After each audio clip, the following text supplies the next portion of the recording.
मौजूद हैं और विशेष तस्वीरें इस वक्त वहां पर देखने को मिल रही हैं। सभी माता बहनों का मैं विजयादशमी के शुभ अवसर पर एक बार हाथ जोड़ करके प्रार्थना करता हूँ, विनती करता हूँ कि आपका आशीर्वाद इसी तरह सदैव प्राप्त होता रहे। एक बार महाराज जी के चरणों में पुनः वंदन करते हुए और महाराज जी से यही प्रार्थना है कि आपका आशीर्वाद हम सबको सदैव मिलता रहे। जय श्री राम। बहुत बहुत धन्यवाद आदरणीय महामंत्री महोदय। अब मैं अनुरोध करूंगा पूर्व महाराज जी से कि विजयादशमी के शुभ अवसर पर हम सबको अपने आशीर्वादों से अभिषेचित करें। पूज्य महाराज जी।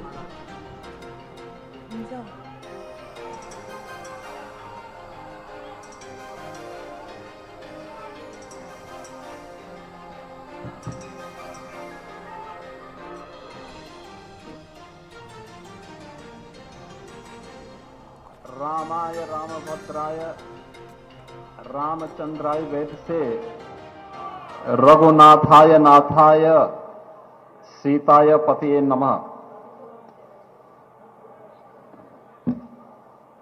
भारत माता की, भारत माता की, भारत माता की, सत्य सनातन धर्म की, सत्य सनातन धर्म की, गौ माता की, गौ माता की, गंगा माता की, गंगा माता की, सियावर रामचंद्र भगवान की, सियावर रामचंद्र भगवान की, माता जानकी की, माता जानकी की।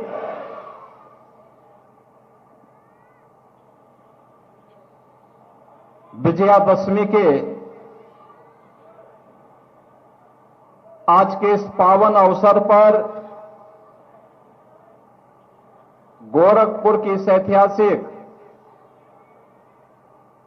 रामलीला मैदान के आयोजन कार्यक्रम में मंच पर उपस्थित जगतगुरु श्री सतवा बाबा श्री संतोषाचार्य जी महाराज, कालीबाड़ी के श्री महंत और जो इस रामलीला में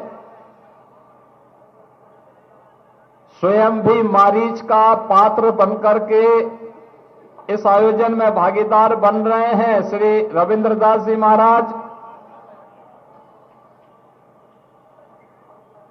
गोरखनाथ मंदिर के प्रधान पुजारी योगी कमलनाथ जी,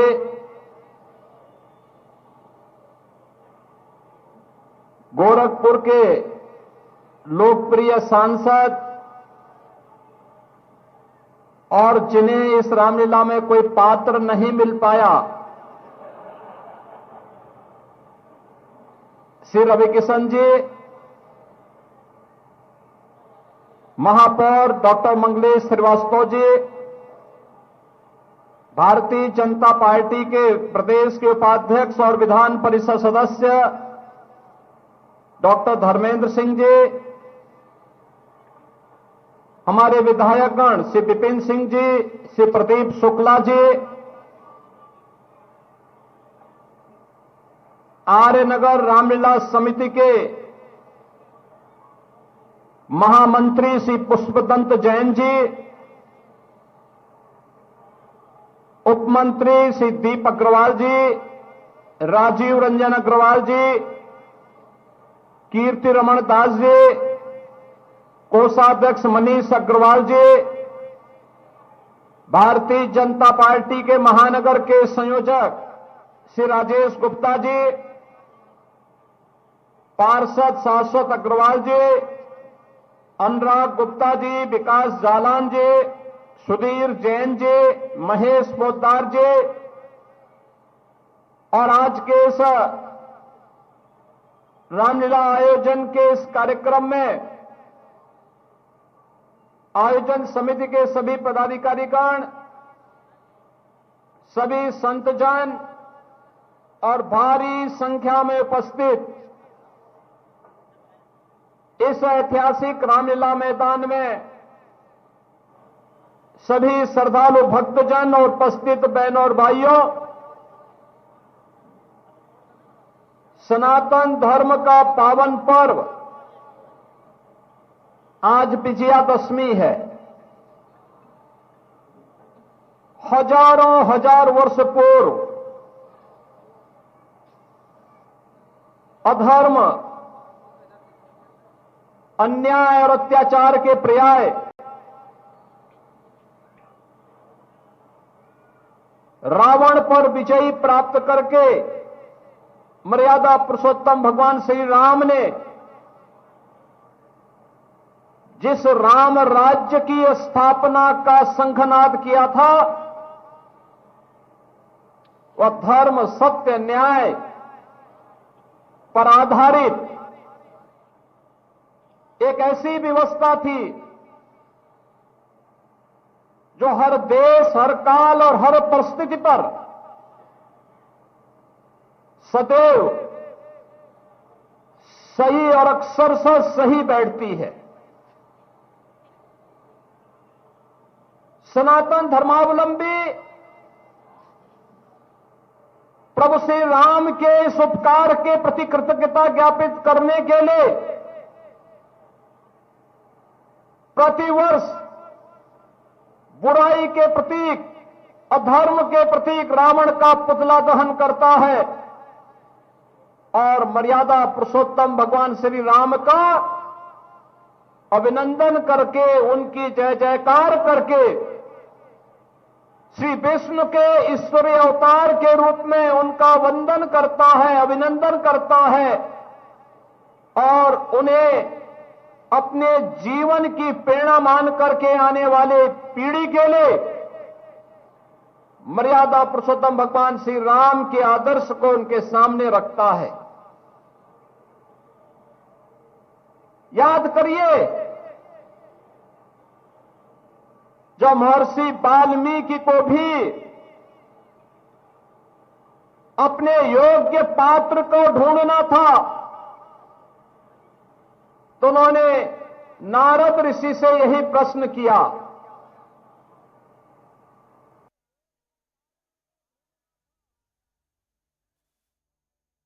उन्होंने नारद ऋषि से यही प्रश्न किया कि वह कौन हो सकता है, कौन चरित्र है जिस पर मेरी लेखनी चले, जिस पर मेरी लेखनी चले। कौन वह चरित्रवान व्यक्ति है, कौन वह व्यक्तित्व है जिस पर मेरी लेखनी चल करके अपने आप को कृतार्थ महसूस करे और आम जन के लिए वह एक प्रेरणा बन सके, एक ऐसी कालजयी मौलिक कृति में देना चाहता हूं जो आने वाली पीढ़ी को युगों युगों तक अपना मार्गदर्शन देती रहे। और उसका उत्तर उन्हें स्वयं ही मिल गया जब उन्होंने अपनी ही लेखनी से लिखा कि रामो विग्रहवान धर्म, यानी राम साक्षात धर्म है, राम ही धर्म है। जो जो धर्म का आग्रह है वह सर राम में मौजूद है और इसीलिए सनातन धर्मावलंबियों ने मर्यादा पुरुषोत्तम प्रभु श्री राम को श्री विष्णु के एक अवतार के रूप में मान्यता देकर के अपने जीवन में, अपने रोम रोम में, अपने हर श्वास में राम को अंगीकार किया। यह हर व्यक्ति जानता है। राम पर आधारित जब 1990 के दशक में एक धारावाहिक बना और उस समय के एक लोकप्रिय निर्माता निर्देशक श्री रामानंद सागर ने जब इस कार्यक्रम को आगे बढ़ाया तो उससे पहले स्वयं स्वर्गीय श्री रामानंद सागर ने भी नहीं सोचा होगा कि यह सफलता की इन ऊंचाइयों पर पहुंचेगा। आप अनुमान करिए, जब टेलीविजन नहीं थे, संचार के माध्यम इतने सशक्त नहीं थे, तब दूरदर्शन पर रामायण सीरियल देश और दुनिया के अंदर देखने वालों की जो रीच थी वह 66 करोड़ से अधिक थी। 66 करोड़ से अधिक। अनुमान करिए, आज तक इतना लोकप्रिय धारावाहिक कभी नहीं हुआ, कभी नहीं हुआ। यानी हर भारतीय घर में हर भारतीय ने राम के जीवन को अपने जीवन के साथ जोड़ करके ये मान लिया कि राम की जो कथा है, ये कथा हम सबके लिए प्रेरणा है, हम सबके लिए एक आदर्श है। परिवार का परिवार सारा कार्य छोड़ करके रामायण सीरियल देखने के लिए बैठता था। और ये तो मैं 30 वर्ष पुरानी उस घटना का उल्लेख कर रहा हूं, 35 वर्ष पुरानी घटना का उल्लेख कर रहा हूं।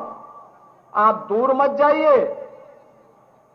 कोरोना कालखंड में लॉकडाउन लगने के बाद सबसे लोकप्रिय कोई कार्यक्रम हुआ था, वह कार्यक्रम भी वही सीरियल जब दूरदर्शन पे फिर से चला था तो वही कार्यक्रम सफलता की नई ऊंचाइयों को छूता हुआ दिखाई दे रहा था। यानी 30 वर्ष के बाद भी रामायण के बारे में आम भारतीय के मन में वही आस्था, वही विचार था। और आज आपका ये जन सैलाब इस बात की गवाही दे रहा है, आपकी उपस्थिति इस बात की गवाही दे रही है कि हर वर्ष आप रामलीला का आयोजन इस मंच पर देखते हैं और तब भी आते हैं क्योंकि राम कुछ न कुछ ऐसी मौलिक देन हरेक संवाद में हमें मिली जाती है जो हमारे जीवन में परिवर्तन का कारण बनती है। बहन और भाइयों, भगवान राम और भगवान कृष्ण के बारे में हम सबके मन में जो श्रद्धा है, यही तो श्रद्धा हम सबको आगे बढ़ने और विपरीत परिस्थितियों में कार्य करने के लिए एक नई शक्ति देती है, एक नई ऊर्जा देती है। और यही ऊर्जा हम सबकी ऊर्जा है, यही सनातन धर्म की ताकत है। हम सबको इस बारे में ध्यान रखना होगा। सनातन धर्म पर उस समय भी खतरा था जब स्वयं श्री विष्णु का अवतार प्रभु राम के रूप में इस धराधाम पर अवतरित हुए थे। उस समय भी रावण और उसके राक्षस इस पूरे भारत में जहां तहां आतंक फैला करके कहीं ताड़का, मारीच और सुबाहों के रूप में, कहीं खर और दूषण के रूप में और शूर्पणखा के रूप में, कहीं पर किसी अन्य रूप में भारत की ज्ञान की शक्ति को, भारत के वैभव की शक्ति को, भारत की युवा शक्ति को कोई दिग्भ्रमित कर रहा था। कोई ज्ञान की परंपरा के बाग हमारे ऋषि मुनियों को त्रस्त कर रहा था और कोई उस समय भी बहन और बेटी की सुरक्षा के लिए खतरा बना हुआ था। और तब भगवान राम ने जब उस समय वन के दौरान ऋषियों ने अपनी व्यथा उन्हें बताई, यद्यपि भगवान राम महर्षि विश्वामित्र ने इसकी शुरुआत मां जानकी के साथ स्वयंवर के पूर्व ही ताड़का और सुबाहु के वध के माध्यम से इसकी शुरुआत करवा दी थी। लेकिन वन में जब भगवान राम गए और वहां पे ऋषि मुनियों ने सबने बताया, वहां के नागरिकों ने बताया कैसे राक्षस उनका जीना हराम कर रहे हैं, कैसे भारत की ज्ञान की धरोहर को, संपदा को नष्ट करना चाहते हैं। तब भगवान राम ने एक संकल्प लिया था, निस्सरहीन करहुमई भुजटाए प्रणकीन, यानी उनका ये संकल्प जो उन्होंने उस समय कहा था कि मैं अयोध्या के महाराज की आज्ञा से इस बारे में मैं संकल्प लेता हूं कि जब तक इस भारत की भूमि को राक्षस विहीन नहीं कर दूंगा, तब तक वापस अयोध्या में प्रस्थान नहीं करूंगा। और तब फिर आगे की कथा आपने देखी होगी, आगे के वृतांत को आपने सुना होगा, देखा है। राम लीलाओं के माध्यम से, रामायण सीरियल के माध्यम से, रामायण ग्रंथ के माध्यम से, रामचरितमानस के माध्यम से आपने उन सभी कार्यक्रमों को देखा है। बहनों और भाइयों, ये केवल राम और रावण का युद्ध नहीं था, ये केवल त्रेता में होने वाला युद्ध नहीं था। ये हर देश, हर काल, हर परिस्थिति में परिस्थितियां बदल जाती हैं, पात्र बदल जाते हैं, नाम बदल जाते हैं, लेकिन ये द्वंद्व हमेशा होता है। क्योंकि ये द्वंद्व, ये जो संघर्ष में दिखता है, ये संघर्ष नहीं, इस संघर्ष से पैदा होने वाली ताकत ही हमारी सामर्थ्य होती है और यही हमारे विकास का आधार भी बनता है। अगर हम बैठ जाएंगे, चुपचाप बैठ जाएंगे, जैसे अजगर के बारे में कहते हैं ना कि अजगर करे न चाकरी, पंछी करे न काज, अगर हम भी यही मान करके चल लें, अरे सब तो ठीक ही है, क्या होगा कुछ करने से, तो फिर समाज और देश की व्यवस्था नहीं चल सकती, नहीं चल सकती। आज विजयादशमी का पर्व है, एक संकल्प लेने का पर्व है, और विजयादशमी का पर्व में संकल्प इसलिए महत्वपूर्ण होता है क्योंकि आज ये भारत के गौरव का प्रतीक, भारत के हिंदुओं के प्रतीक राष्ट्रीय स्वयंसेवक संघ का भी स्थापना के 100 वर्ष पूर्ण हो रहे हैं। आज पूरे हुए हैं। याद करिए, दुनिया के अंदर किसी के पास इस प्रकार का तेजस्वी और यशस्वी संगठन नहीं है जिसने सत्ता के दम पर, बल पर नहीं, बल्कि अपनी मेहनत से, अपने पुरुषार्थ से, अपनी बुद्धिमत्ता से, बिना किसी के सहयोग से समाज को खड़ा करके विपरीत से विपरीत परिस्थितियों में समाज को संबल दे करके देश के अंदर जहां भारत के मूल्यों की रक्षा करने के लिए जो कार्य कभी सरकारों को करना चाहिए था, जब सरकारें विफल हुई, उस समय की सरकारें नहीं कर पाई, वह कार्य राष्ट्रीय स्वयंसेवक संघ ने करके दिखाया था।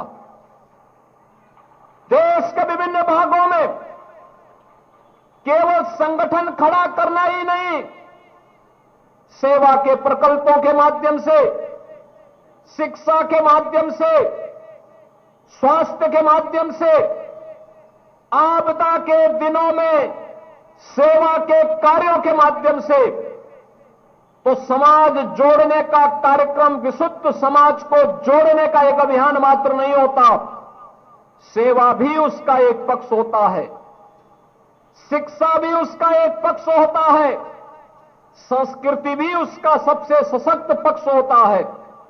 और इन सबको समाहित करते हुए राष्ट्रीय स्वयंसेवक संघ ने 100 वर्षों में जीवन के विभिन्न क्षेत्रों में आज जितना बड़ा कार्य किया, हर भारतवासी को और दुनिया के अंदर बसे हुए हर सनातन धर्मावलंबी को उसके प्रति कृतज्ञता ज्ञापित करनी चाहिए। क्योंकि कृतज्ञता ज्ञापित करना यह भारत के सनातन धर्मावलंबियों का दायित्व बनता है।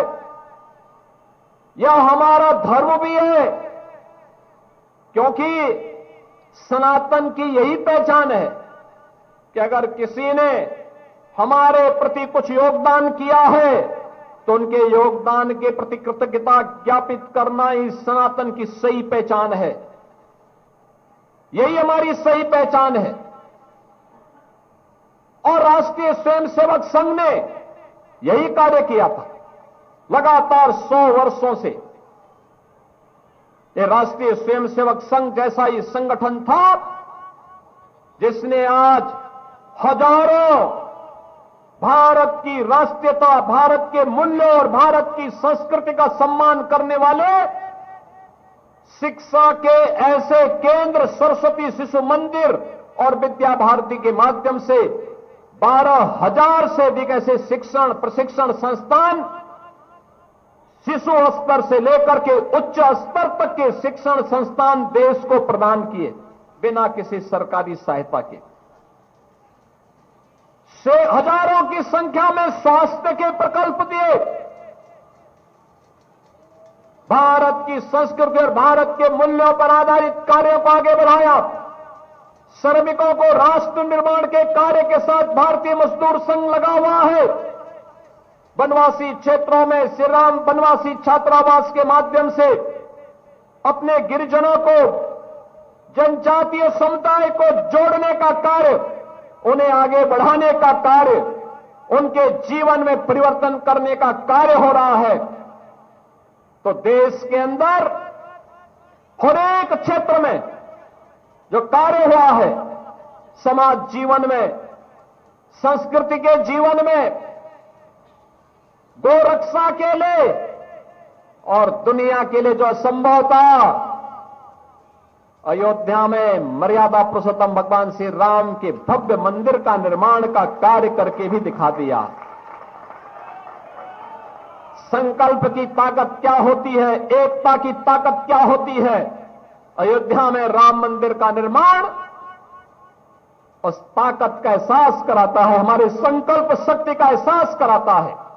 और उसी संकल्प को जोड़ने के लिए विजयादशमी के इस पावन पर्व पर आज हम सब यहां पर एकत्र हुए हैं। हम सबका दायित्व बनता है याद करना, जो परिस्थितियां रामायण काल में थी, महाभारत काल में थी, नाम और परिस्थितियां बदल गई होंगी, लेकिन उस प्रकार के पात्र दूसरे रूप में आज भी मौजूद हैं, आज भी मौजूद हैं। ताड़का भी है, शूर्पणखा भी है, और साथ साथ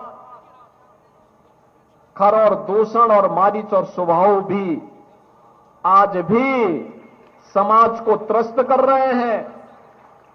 हमें इन्हें सतर्क रहना पड़ेगा, इनसे सतर्क रहना पड़ेगा, समाज को एकजुट करना पड़ेगा।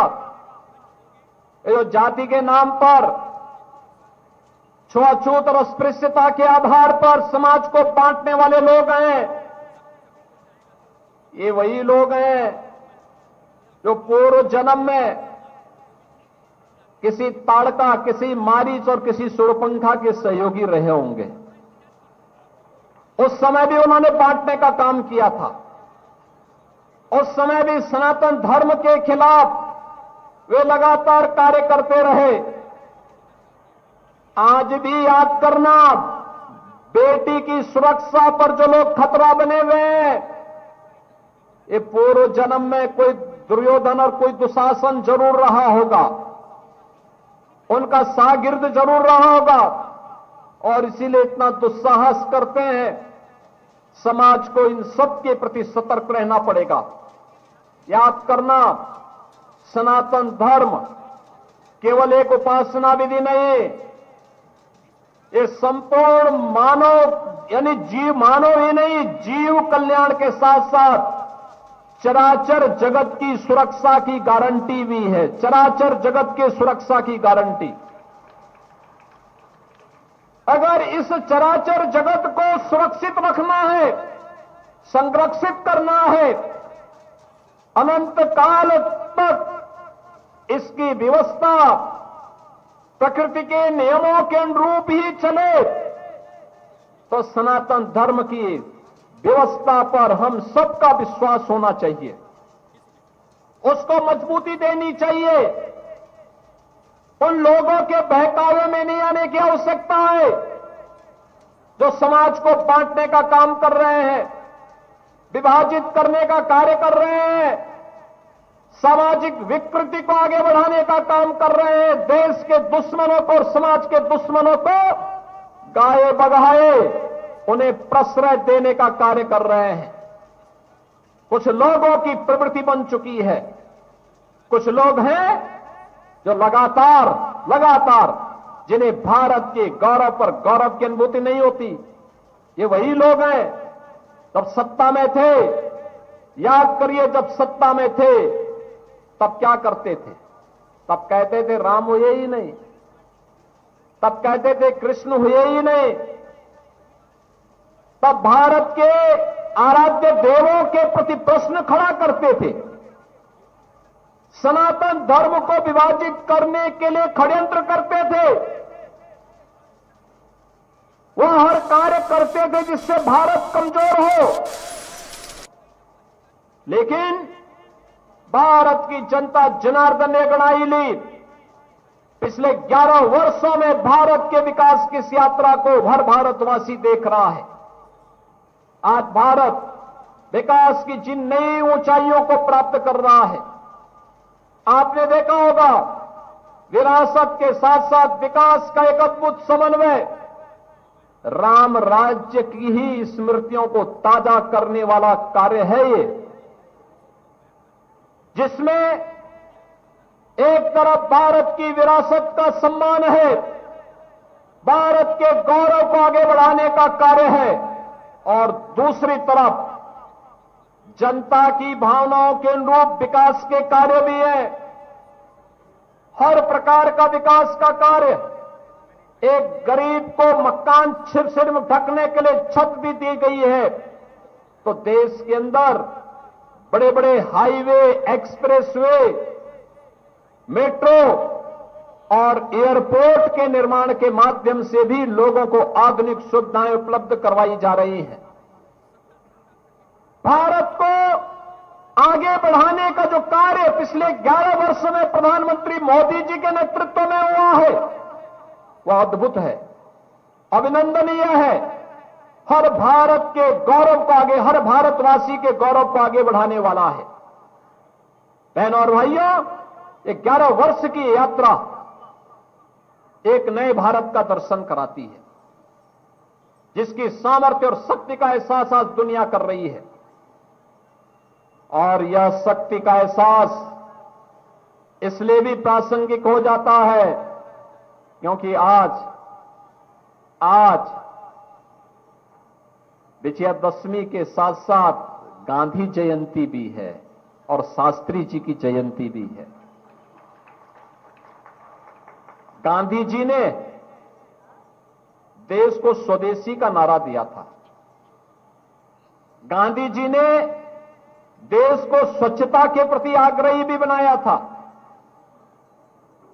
गांधी जी ने सत्य और अहिंसा के मार्ग का अनुसरण करने के लिए प्रेरणा दी थी। और शास्त्री जी ने भारत के सामर्थ्य का एहसास भारत के दुश्मनों को कराने का काम भी किया था। 1965 में जब पाकिस्तान भारत को आंख दिखा रहा था, उसने भारत पे युद्ध थोपा, तो शास्त्री जी ने एक तरफ अन्न में आत्मनिर्भरता के लिए जय जवान कहा, जय किसान कहा, और जैसे युद्ध थोपा तो उन्होंने कहा जय जवान और जय किसान। आप याद करिए, भारत की सैनिकों की सामर्थ्य, उसकी शक्ति, और भारत की सेना दुनिया की सर्वश्रेष्ठ सेना है। आज पूरी दुनिया इसका एहसास कर रही है, पूरी दुनिया इस बात को मानती है। किसान आत्मनिर्भरता के लक्ष्य को प्राप्त किया है हमारा अन्नदाता किसान।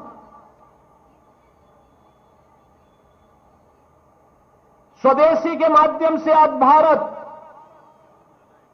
मेड इन इंडिया के प्रोडक्ट के माध्यम से वैश्विक मार्केट में छाता हुआ दिखाई दे रहा है। जब भारत का हर एक क्षेत्र में भारत की ताकत हम सबको देखने को मिल रही है, तब विजयादशमी के इस पर्व पर हम सबका भी संकल्प होना चाहिए कि हम स्वदेशी अपनाएंगे और स्वदेशी को ही अपने घर में लेकर के आएंगे। याद करना, जो हमारे कारीगरों ने बनाया है, जो हमारे हस्तशिल्पियों ने, हमारे श्रमिकों ने जहां पे मेहनत की है, उस पर ही हम अपने पैसा खर्च करेंगे, क्योंकि अब पैसा हमारे श्रमिकों के पास जाएगा, हमारे कारीगरों के पास जाएगा, हमारे हस्तशिल्पियों के पास जाएगा, हमारे श्रमिकों के पास, हमारे इंजीनियरों के पास, हमारे कारीगर और हस्तशिल्पी और श्रमिकों के पास जाने वाला यह पैसा भारत का विकास करेगा, उत्तर प्रदेश को अग्रणी अर्थव्यवस्था के रूप में स्थापित करेगा। लेकिन अगर हम विदेशी सामान खरीदते हैं, याद करना, विदेशी पैसे को जो हम खरीदते हैं, विदेशी सामान पे जो पैसा खर्च करते हैं, उसका मुनाफा विदेशों में जाता है और वही पैसा फिर भारत के खिलाफ लब जिहाद में, धर्मांतरण में, नक्सलवाद में, आतंकवाद में, उग्रवाद में और भारत के खिलाफ षड्यंत्र करने में दुरुपयोग होता है। हमारा ही पैसा हमारे ही खिलाफ इस्तेमाल होता है। हमें अपना पैसा अपने खिलाफ इस्तेमाल नहीं करने देना चाहिए। यही बुद्धिमत्ता है, यही बुद्धिमत्ता है। स्वदेशी को हम अपनाएं, हमारे श्रमिकों के सामर्थ्य से जो भी बना है उस ब्रांड को ही खरीदें, उसी को अपने जीवन में लें, उसी को शादी ब्याह के मौके पर दें, उसी को हम किसी को गिफ्ट भी दें। हम बहकावे में ना आए, विदेशों के पीछे न जाएं। और इसी के लिए तो प्रधानमंत्री मोदी जी ने कहा था, जब ये देश अपनी आजादी का अमृत महोत्सव मना रहा था, तब उन्होंने कहा था कि भारत को विकसित भारत बनाने के लिए शताब्दी संकल्प के कार्यक्रम के साथ जुड़ना चाहिए। ये शताब्दी संकल्प क्या है? जब ये देश अपनी आजादी के 100 वर्ष पूरा करेगा, वही हमारा शताब्दी संकल्प है। 2047 भारत की आजादी के 100 वर्ष पूरे होंगे। कैसा भारत चाहिए, कैसा उत्तर प्रदेश चाहिए और कैसा गोरखपुर चाहिए? क्या आप गोरखपुर वही पसंद करेंगे जब मच्छर और माफिया गोरखपुर को त्रस्त करते थे, पहचान का संकट था? या गोरखपुर वह जो आज है और आगे बढ़ता जा रहा है? ये गोरखपुर, जिस गोरखपुर में मच्छर और माफिया की समस्या का समाधान हुआ, इंसेफ्लाइटिस की बीमारी, इसका समाधान है।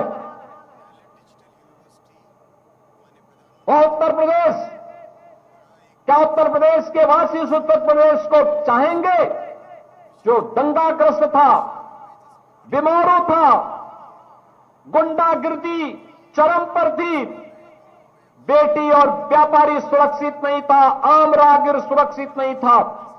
ये पर्व और त्योहार जितने उत्साह और उमंग के साथ आज हम आयोजित कर रहे हैं, मना रहे हैं, आज से 8 साल पहले इसकी कल्पना भी लोगों के लिए अपने आप में एक सपना था। लेकिन आज ये सपना नहीं, आज ये हकीकत है। उत्तर प्रदेश अब बीमारू नहीं, भारत के विकास का ग्रोथ इंजन बनकर के भारत आगे बढ़ रहा है। एक नया उत्तर प्रदेश आगे बढ़ रहा है, देश की अर्थव्यवस्था में अग्रणी भूमिका के साथ आगे बढ़ रहा है। और भारत भी वह जो दुनिया का पिछलग्गू नहीं बल्कि दुनिया को अपने पीछे चलने के लिए मजबूर कर दे। इस वर्ष के, इस वित्तीय वर्ष के अंत में भारत दुनिया की तीसरी बड़ी अर्थव्यवस्था बनेगा। ये तीसरी बड़ी अर्थव्यवस्था भारत का बनना, बहनों और भाइयों, ये नए भारत का दर्शन कराता है हम सबको। और इसका मार्ग प्रधानमंत्री जी ने 5 प्रण से कहा था, 5 प्रण लेने पड़ेंगे हर भारतीय को।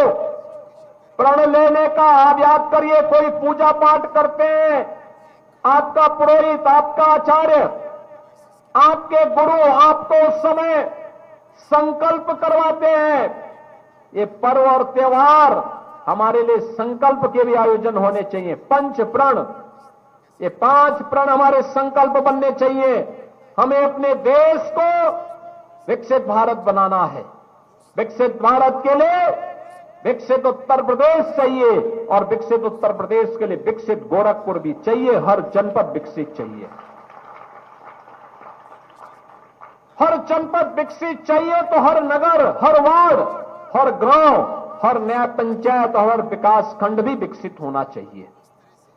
विकास की इस प्रक्रिया को आगे बढ़ाने के लिए हम मजबूती के साथ आगे बढ़ सके, इसके लिए जो 5 प्रण है उनमें से सबसे पहला है अपने विरासत पर गौरव की अनुभूति करना। यही है हमारा गौरव। भगवान राम, भगवान श्री कृष्ण,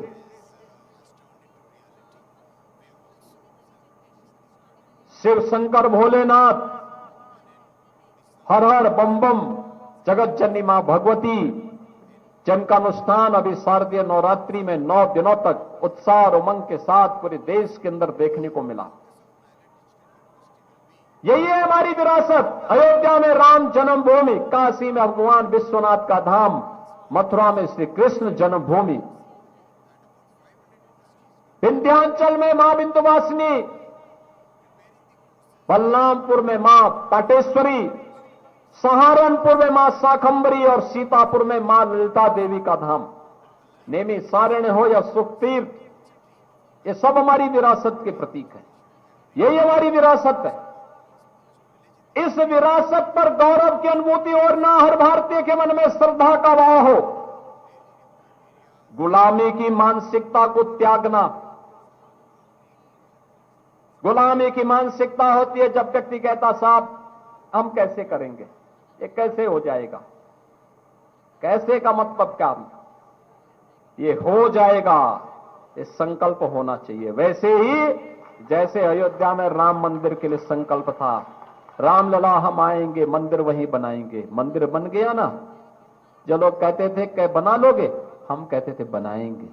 आज वे कहते हैं कि साहब राम तो हमारे भी है, हम कहते तो राम तो सभी के हैं, लेकिन उस समय कहां थे जब तुम कहते थे राम तो एक मिथक है। ये वही लोग हैं, ये गुलामी की मानसिकता में जीने वाले लोग हैं। स्वयं तो उत्साहित हैं, परास्त हैं, समाज को भी अपने नकारात्मकता के कारण परास्त करते हैं। नकारात्मकता हमें नहीं आने देनी है। ये नकारात्मकता हमारे जीवन में कहीं ना आने पाए, ये हम सबको ध्यान में रखना होगा और उस बात को ध्यान में रख करके हमें कार्य करना होगा। और उसके लिए अभी से मजबूती के साथ जुड़ना। गुलामी की मानसिकता कहीं भी भाषा हो, भेष हो, वेशभूषा हो, खान पान हो, वस्तुएं हो, कोई भी सामान हो, सब स्वदेशी हो। विदेशी तास्ता के प्रतीक नहीं होने चाहिए। और अपने सैनिकों के प्रति,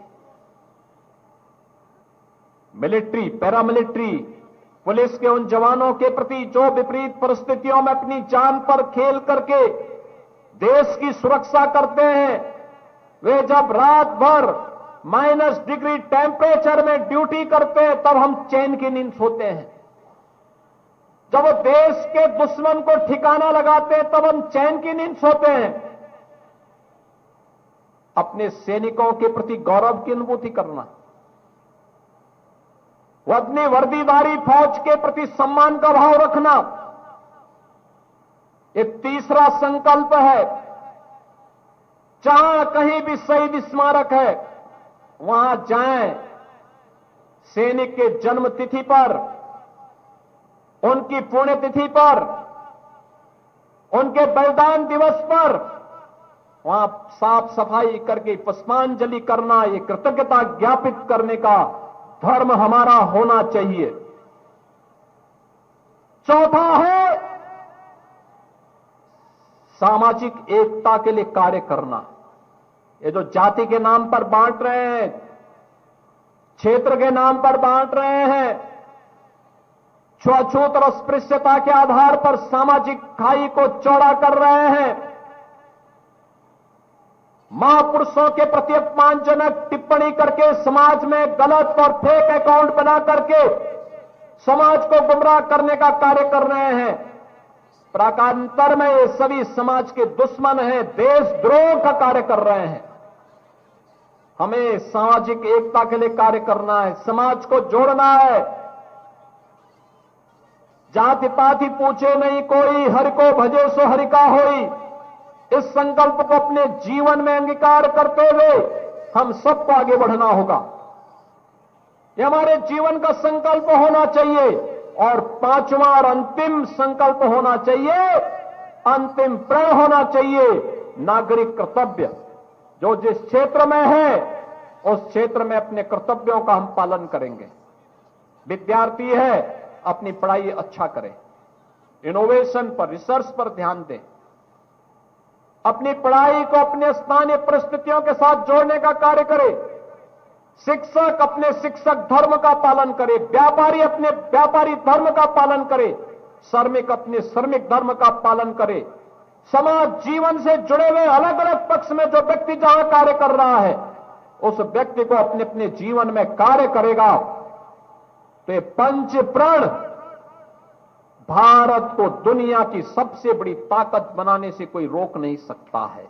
और विजयादशमी के अवसर पर हम सबको विकसित भारत के संकल्प के साथ अपने आप को जोड़ने के इस कार्यक्रम के साथ आगे बढ़ना होगा। बहनों और भाइयों, हमें समाज तोड़क, समाज के दुश्मन उन लोगों से सावधान होना होगा जो लगातार सामाजिक खाई को तोड़फोड़ करने का कार्य कर रहे हैं, सामाजिक खाई को चौड़ा करने का कार्य कर रहे हैं। और हमें उन लोगों से भी जिनको शांति और सौहार्द पसंद नहीं है उनसे भी सतर्क रहना होगा। याद रखना, उत्तर प्रदेश में हमने एंटी कन्वर्जन बिल भी बनाया है, धर्मांतरण विरोधी बिल और लव जिहाद के खिलाफ भी हमारा एक विधेयक पास हुआ है। जो भी इसमें लिप्त पाया जाएगा सख्ती के साथ उससे निपटने का काम करने का प्रयास हम लोग कर रहे हैं। लेकिन समाज को भी इसके लिए जागरूक होना को पड़ेगा, समाज को भी इसके लिए इकट्ठा होना पड़ेगा। हम सब एकजुट होकर के कार्य करेंगे तो दुनिया की कोई ताकत आपका बाल बांका नहीं कर पाएगी। आप सुरक्षित रहेंगे, उत्साह और उमंग के साथ अनंत काल तक आपको इन पर्व और त्योहारों के साथ जुड़ने का अवसर प्राप्त होगा। और जुड़ने का यह आनंद आने वाली पीढ़ी के लिए अगर अच्छा भविष्य देंगे, आने वाली पीढ़ी आपके प्रति कृतज्ञता ज्ञापित करेगी।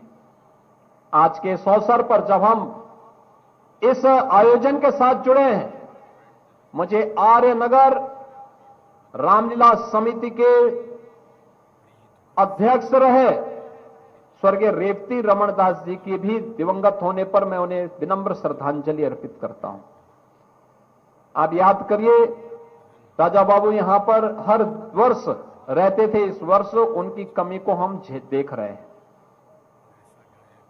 उस उम्र में भी वे आते थे, रामलीला के आयोजन में भागीदार बनते थे। और मैं चाहूंगा कि यहां की रामलीला समिति शीघ्र अपना अध्यक्ष बना करके इस कार्यक्रम को अच्छे ढंग से आने वाली पीढ़ी के लिए बनाए रखेगी, क्योंकि अब ये धरोहर हो चुकी है। और रामलीला का आयोजन तो साल में एक बार होता है, लेकिन हमारा प्रयास होना चाहिए साल भर के होने वाले कार्यक्रमों के साथ साथ समय समय पर भगवान राम और भगवान कृष्ण से जुड़े हुए विभिन्न जीवन प्रसंगों को लेकर के कार्यक्रम समय समय पर होने चाहिए। और इस बार प्रयास होना चाहिए कि कभी कभी यहां पे स्वदेशी मेला भी लगाया करें। गोरखपुर में ही जो प्रोडक्ट बन रहे हैं, पूर्वी उत्तर प्रदेश में बन रहे हैं, उन्हीं का मेला भी लगाएंगे, क्योंकि पुष्पदंत जैन जी तो इस मामले में माहिर हैं। लेकिन इस समय वो केवल सोना बेचने में मस्त है। सोने के दाम उन्होंने बहुत ऊंचा कर दिया है। मैं चाहूंगा उनसे कि वह पहल करेंगे तो स्वदेशी मेला हम लोग दीपावली के पहले हर जनपद में लगा रहे हैं, बड़े पैमाने पे लगा रहे हैं, और गोरखपुर में भी लगेगा, हर जिले में लगेगा स्वदेशी मेला। स्वदेशी उत्पाद होगा, उत्तर प्रदेश में बना हुआ उत्पाद होगा। दीपावली में जो भी गिफ्ट देंगे स्वदेशी गिफ्ट देंगे, विदेशी नहीं देंगे। जो भी हमारे कारीगरों ने बनाया होगा, जैसा भी बनाया होगा, हां, हम उन्हें टेक्नोलॉजी दे रहे हैं, हम उन्हें डिजाइन दे रहे हैं, हम उन्हें पैकेजिंग के बारे में बता रहे हैं, हम ग्लोबल मार्केट और नेशनल मार्केट के बारे में भी उन्हें बता रहे हैं कि क्या डिमांड है, उसके अनुसार वो बनाएंगे। हम सब इस दिशा में आगे बढ़ेंगे इस विश्वास के साथ। विजयादशमी का ये पर्व आप सबके जीवन में इसी प्रकार का उत्साह और उमंग का संचार करता रहे। आप सबके प्रति मेरी यह मंगलमय शुभकामना है। मैं प्रभु श्री राम के श्री चरणों में, मां जानकी के श्री चरणों में, बजरंग बली के श्री चरणों में यही प्रार्थना करता हूं कि उनकी कृपा इस समाज पर बनी रहे और उनकी कृपा के बल पर हम इतने सामर्थ्यशाली बने कि हर समाज विरोधी और राष्ट्र विरोधी गतिविधि को मुंहतोड़ जवाब देते हुए अपनी विकास की इस प्रक्रिया को तीव्र गति से आगे बढ़ा पाएंगे। इस विश्वास के साथ आप सबके प्रति मेरी मंगलमय शुभकामनाएं हैं। आप सब मेरे साथ बोलेंगे, बोलो सियावर रामचंद्र भगवान की, बजरंग बली की, बजरंग बली की, नमः पार्वती पतिये हर हर